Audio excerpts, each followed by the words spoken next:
Here we go then. FA Cup 5th round day away at Chelsea, Stamford Bridge. It's the big glamour tie we've been looking for 13 years. It's a day to enjoy, but we are in the midst of an injury and suspension crisis. Let's get into it.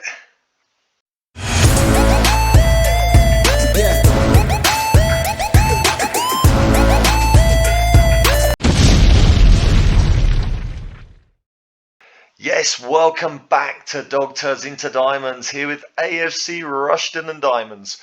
We are still fighting for promotion to the Premier League, but today it is a change of pace as we go to Stamford Bridge to take on the dominant side in this save, Chelsea. They have won multiple Premier Leagues, multiple Champions Leagues, and they are currently sitting top of the Premier League as well. You can see their captain is Reece James.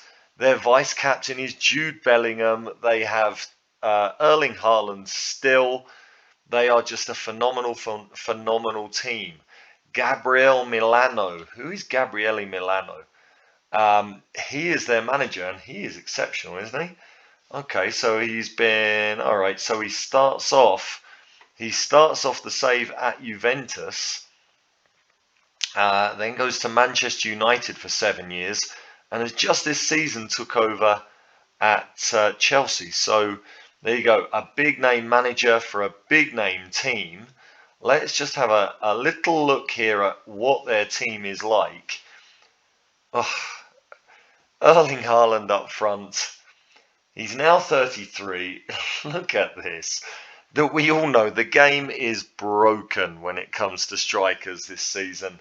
The game is absolutely broken. You get players 34, 35, 36, and they're still physically phenomenal, which I know in today's game, yes, players can get to that age and still be capable of doing it at the highest level, but you're getting players on FM23 that are 34, 35, 36, and they're scoring 40, 50 goals a season. It's absolutely crazy. And here we are, Erling Haaland. He is the main man in this save, no doubt about it. He's got 27 in 31 this season. Absolutely nuts. And he is partnered up front by, I believe he's a regen. Yeah, Daniel Williams is an England international, 12 caps, 8 goals, a World Cup winner, looks fantastic. Those are going to be the front two. Maybe playing a 4-4-2 against us, it gives us a little bit of hope, but not much. Enrico Peters, a German international in the midfield, only 23, already got 43 caps. Look, I mean, he's just phenomenal, isn't he? Absolutely great looking playmaker. Jude Bellingham, how has he turned out in this save? He has turned out phenomenal as well. 137 caps for England, the 30-year-old. My goodness, doesn't he look special? What a team this is. Mason Mount on the right, 35 years old. Again, physically still fantastic. Oh, I mean, do we have any hope at all? Giovanni Reina, 31 now, on the left. Again, absolutely phenomenal. Can we have, even if they were to get a sending off, would we even have any hope in this game? Reece James is 34. He's still phenomenal, still physically fantastic. It doesn't get any easier, does it? Every time I look at a name, I get more and more depressed. Marco Fazzini, yeah, I mean, he's great as well, isn't he? You could maybe look at his defensive attributes there and say maybe they're a little bit average. Maybe technically he looks a little bit average, but mentally and physically, what we can see look great. Mirror in real life, Wesley Fofana is their centre-back at 33. Looks great. It's a bit of a theme here, isn't it? And Gonçalo Inacio in the defence also looks very, very good indeed. You can see why they are the team that has dominated this save game. Eugenio Sanchez is their goalkeeper, Spanish international. Again, no doubt about it, one of the best goalkeepers in the game. 15 clean sheets this season. How easily are they walking the Premier League? They're 5 points clear of Man City. They have lost 3 games in 28. They're going well, aren't they? They're not doing badly at all. Let's have a look at their schedule. How are they doing in the Champions League as well? Are they still in the Champions League? I mean, they look absolutely awesome. A little bit of a slowdown there as I try to go to Chelsea's schedule. There you go. That's a bit odd. Oh, we got there in the end. There you go. They are in the Champions League first knockout stage against Atletico Madrid, and they have got Liverpool coming up in a few days. We've got Portsmouth at home. They've got Liverpool at home. So maybe they'll take it a little bit easy on us thinking about the next game. We'll have to wait and see. How are we looking for this game? Well, we have got major issues. Paul Hogan is injured. He is out for another 6 weeks. Philip Apaya just got suspended. He got sent off in our last game. I'll show you that in a second. Victor Arno, our new young goalkeeper, he has now debuted in the Championship. He's out for a couple of weeks. But these are the big ones. Harry Brady, he is out for 3 more weeks with a thigh strain that he got in training. It's really limited our forward options.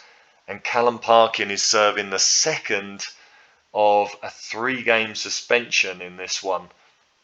Actually, I think this might be the last. Yeah, this is the last of his suspension. But he will miss the game. Rocco Vata, he's out for 10 days. Harry Wilson has been out for a while, out for another 9 days. Obviously, those two are not really regulars in the side. But it has affected the team that we can put out today. Since you were last here, we lost to Brighton. Well, we then ran out 5-1 winners against Barnsley with a really good display. But to be honest, that is the last game we've had where we've really been free-flowing and free-scoring. Look at this performance we put in against Barnsley. We rotated things around with the fixture congestion. We were absolutely brilliant. Evans came in on the right wing for a rare appearance. He hasn't had that many starts this season with Anthony Johnson being so good, but he was brilliant here. 2 goals for him and 2 assists. Toledo also scoring 2 goals. And Toledo got a hat-trick here. I apologise. Toledo got a hat-trick. Was at that point kind of cementing himself as a first-choice striker with Harry Brady's lack of goals. And Harry Brady came off the bench later on and scored an own goal. So his woes in front of the net continue.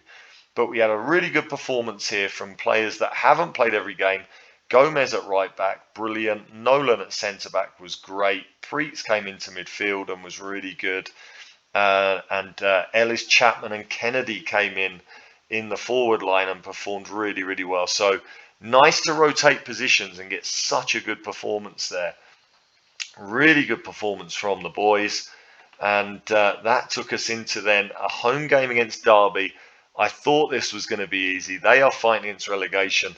They actually surprised me by changing their formation from a 4-3-3 to a 3-4-3. And those 3 centre-backs, I think, really made it difficult for our attacking line. But you can see we drew 1-1 and we were much better than them in terms of the XG. We probably should have won it in the second half. But in the end, it was only a Mario Cacchiao penalty which let's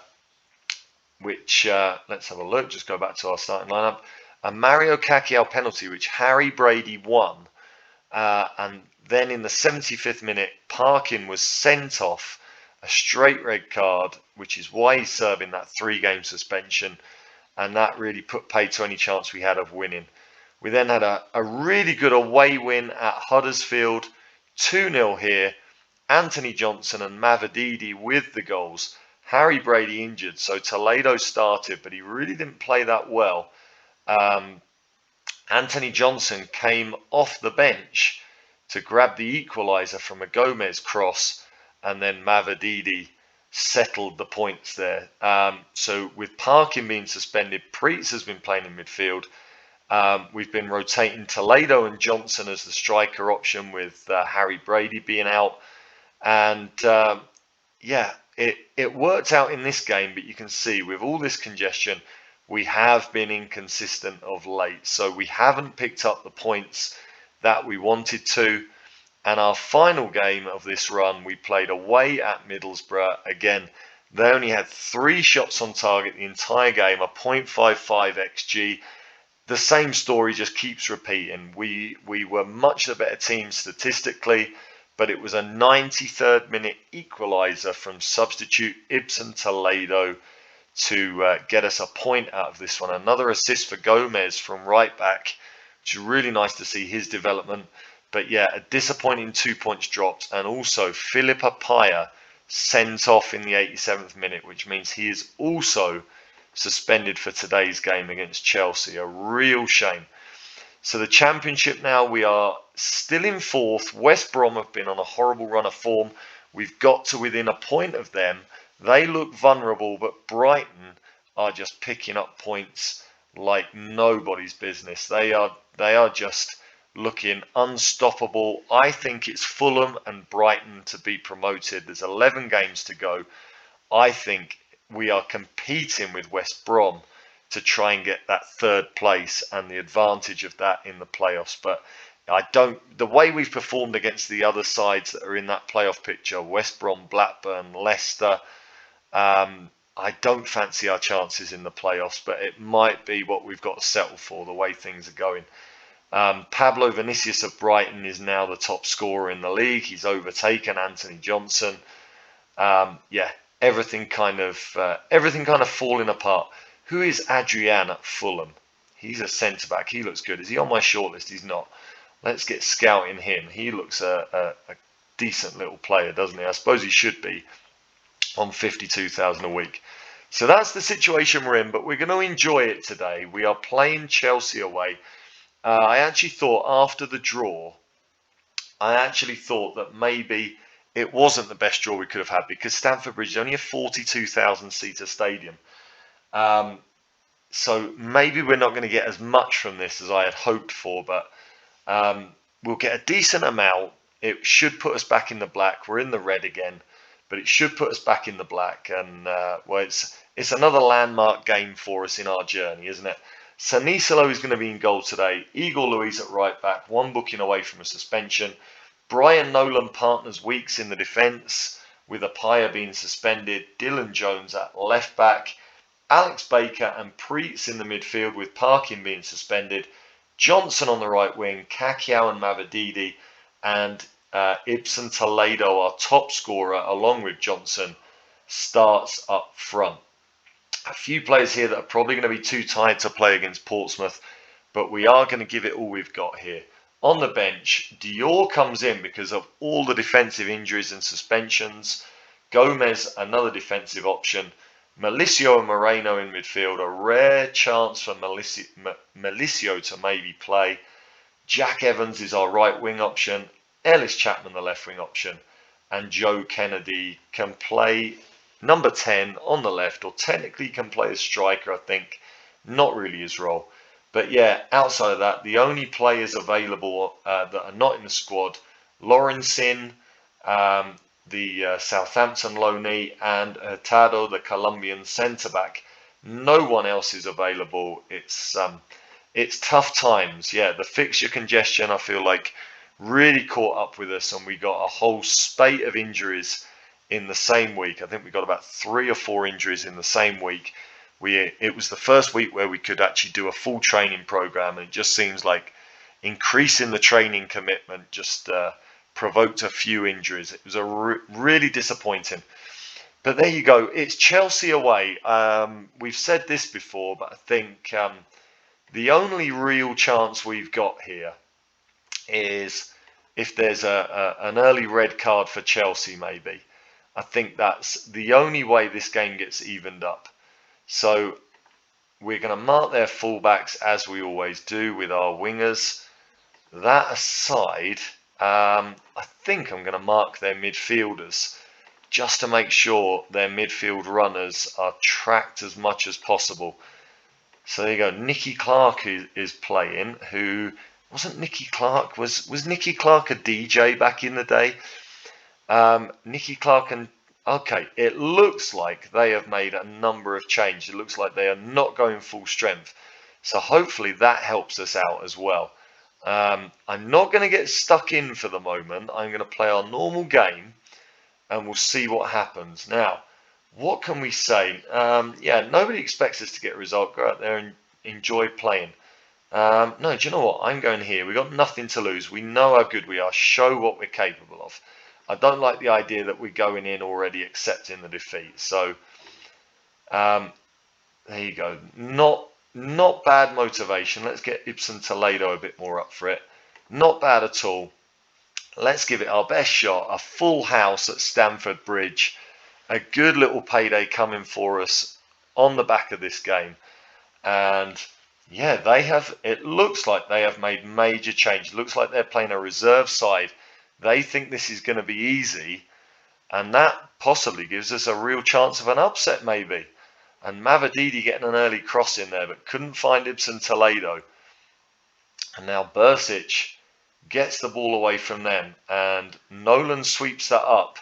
It goes forward, but yeah, we are not getting hold of it. McNeil, João Pedro, who I guess is not a bad player to have in your reserve lineup. I suppose their other players are on the bench, Haaland and Williams. Expect them to maybe come on if it's necessary, and maybe it will be, because Ibsen Toledo has made it 24 for the season at Stamford Bridge. What a start. Brilliant through ball from Mario Caciao, and Toledo turns on the afterburners. There you go. That's a very 90s phrase, isn't it? Turns on the afterburners, 1-0, and it's a shock at Stamford Bridge. What is going to happen here? And straight away, McNeil gets the chance to head. And this is definitely a reserve team that they've put out, isn't it? I can only really recognise a couple of names there that we were looking at when we reviewed their squad. This is absolutely fantastic so far. Really good performance. Winning at Stamford Bridge. What a historic result this would be if we were to get to the FA Cup quarter-final on the back of beating Chelsea away from home. I don't care if it's the reserves. That would be something special. I'm sure their reserves are far better than our first team in reality. And now Toledo makes it 2, set up by Anthony Johnson. All the injuries, all the suspensions, and we are pulling out one of our performances of the season. One in the air by Weeks, Caciao into Preet, into Johnson. Lovely intricate play. The keeper gets a hand to Toledo's shot, but he can't keep it out. And Ibsen Toledo is making himself an absolute AFC Rushden Diamonds hero here. And that is an awful pass from Preet. And now Boadu, I think I need to be shutting up shop here, especially if this goes in. Well done, Sanisalo. No. Oh my goodness, what happened there for that to result in a penalty? João Pedro gets one back. How old is João Pedro in this save now? He must be fairly old, mustn't he? So it's 2-1 and Chelsea have got their tails up. Let's make some changes here. I am going to play to pass into space and shoot on sight, and we're not going to be expressive anymore. That's all I'm going to do for the moment. Or do I get stuck in? Is it the time to get stuck in already? I'm going to do it. Weeks is on a booking. Mavididi is very, very tired. Let's encourage the players. Do you know what? I'm going to demand more. I think encouraging when you're winning doesn't seem to be a move that Football Manager agrees with. We are ahead at half time. They have had many more shots than us, but I think we have got to. We've got to fancy our chances just by the fact that we're up against their reserves. We can do this, boys. Come on, Ibsen Toledo. Come on, you can still improve. You've scored 2 goals at Stamford Bridge, but you can still improve. I'm still demanding more of you. We've had 3 shots at goal the entire game. We've scored 2 of them. I guess I complained when Brighton beat us 3-2 and they only had 3 shots on target. I'm not going to complain if we can do the same here. Mavididi with his 6'4" frame wins that in the air nicely. Kakiao. What a hit from Mario Kakiao. Interest from Birmingham. Maybe after this game, he is going to have a lot more interest from other Premier League clubs after that phenomenal strike. I think he's into double figures for the season now. And that is probably the best goal he has scored this season. Absolutely phenomenal. Can we hold on? There's still a long way to go here. I am going to make a few changes. Let's have a look. Harry Weeks. I've done it again. Jamie Weeks is so important to us. But can I take him off? I don't want to take him off. He's just too important. I'm not going to do it just yet. I'm going to bring on Ellis Chapman at left back. Or do I go with the defensive option in Wagani Dior? I think I've got to go Ellis Chapman. I'm going to bring him on. And do we stop overlapping? I am going to do it. I'm going to stop the overlaps. Maybe that takes away from us offensively, but I think it's important. And Mavididi has given absolutely everything here. I am going to bring on, Josh Kennedy, a like-for-like replacement there. We'll make those two changes. Hopefully those two can perform down that left wing. Hopefully that doesn't make us too vulnerable. And then we've got to decide between Weeks, Preetz and Kakiao with our final change. And praise the players again. They are still having far more shots, but they have had less on target than us. We've defended brilliantly. Let's make a few changes here. I'm going to bring the defensive line back. I'm going to try and hold shape and slow everything down when the goalkeeper gets the ball. And I'm going to start to time waste a little bit. Apart from that, we'll keep it going. Williams on the field now. Hits a free kick over the bar. And is that the same Williams? I think it is. They've made some changes, but they still haven't brought on the big names. And they have made a real mistake here by not playing their big names, I think. Let's try and be more disciplined. Let's see this one out now. Let's make a little change here. Okay, I can't until those changes get applied. I can now. There's 5 minutes to go. Who do I bring off? I think I'm going to bring off Preetz because I really need him to play against Portsmouth. And I'm going to bring on Moreno. He deserves it. Moreno, another one that has been on this long journey with us. One of our longest serving players. Will probably want to leave at the end of the season, but he gets the last 5 minutes here. Can we see this out? Crossed in, headed away. It's away, but only as far as Inacio. He has a long shot, and it's another one over the bar. Surely we're going to do this now. What an incredible result. What a victory. Absolutely stunning stuff. And that goes down in history, doesn't it? We are FA Cup quarter-finalists. Chelsea, you underestimated us. That was a big, big mistake. What a result. What a result that was. Ibsen Toledo, absolutely exceptional. And that one goes down in history, doesn't it? We are going to get major money and we still have an FA Cup quarter-final to come. So let's come back for the quarter-final draw and we'll look at when we might be back after that game. Absolutely phenomenal. Well, the draw for the quarter-finals of the FA Cup. A little bit of a confession. I've already done this. I did kind of record live the quarter-final draw. And for some reason, there was some sort of technical issue. And I ended up with a 4-minute video with all the audio, but it was 4 minutes. It would have been you guys looking at my Steam friends list, which is non-existent. So it wouldn't have been a great 4 minutes. It wouldn't have been 4 minutes of anything really interesting on the screen. So well, I'll just give you this quick update now then. So we did the quarterfinal draw. Basically, we were looking at a number of championship teams that were still involved. Blackburn are still in there, Brighton are still in there, and Manchester United are the only big, massive Premier League team still in the FA Cup. They will be the hot favourites. There are a couple of other Premier League teams, Southampton, Crystal Palace, and I think I'm forgetting who the other one was.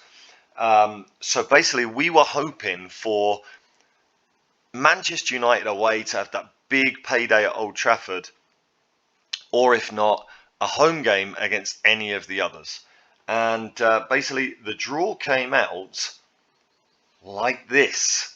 We are up against Southampton, who are 8th in the Premier League. So it's another Premier League team, another really tough game.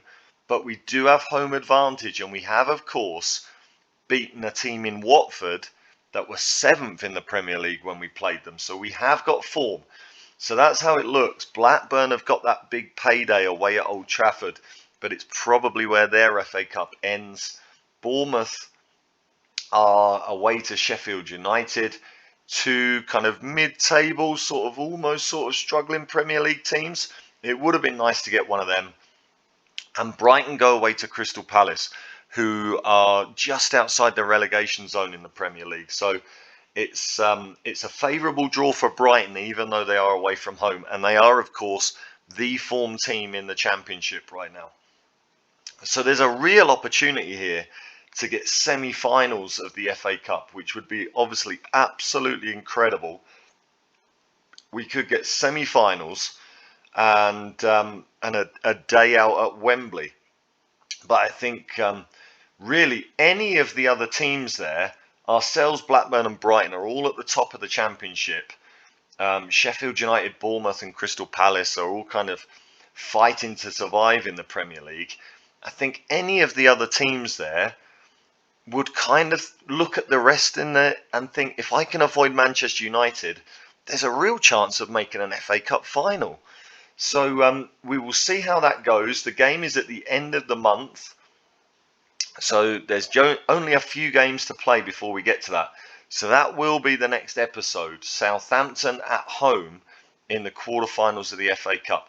And if we look at the finances and see what that game against Chelsea has done for us, we are now just over 600,000 in the black. And the fact that we earned almost £1 million from the gate receipts from that game at Stamford Bridge, almost £1 million, and we got 110,000 in prize money. So basically we made sort of 1.1 million off of that one game.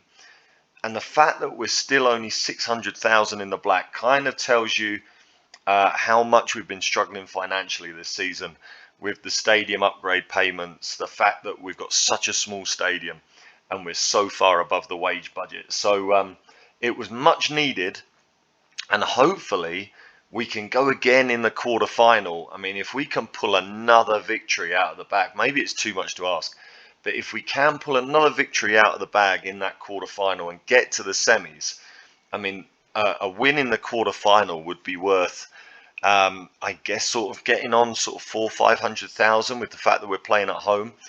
But then a semi-final at Wembley with a packed Wembley, you're now talking millions, aren't you? So if we can do that, it'd be absolutely incredible. So the next episode is going to be Southampton at home in the FA Cup. Before we get to that, we've got to play Portsmouth at home, Bristol City at home, which I hope we can win. And we then take on another of the Championship's form sides, Norwich away. I would like to get 6 points out of those 3 games. I think second place has probably gone now with the form that Brighton are on, but hopefully we can cement third and get it there. So there you go. The next episode will be the 19th of March, Southampton in the FA Cup.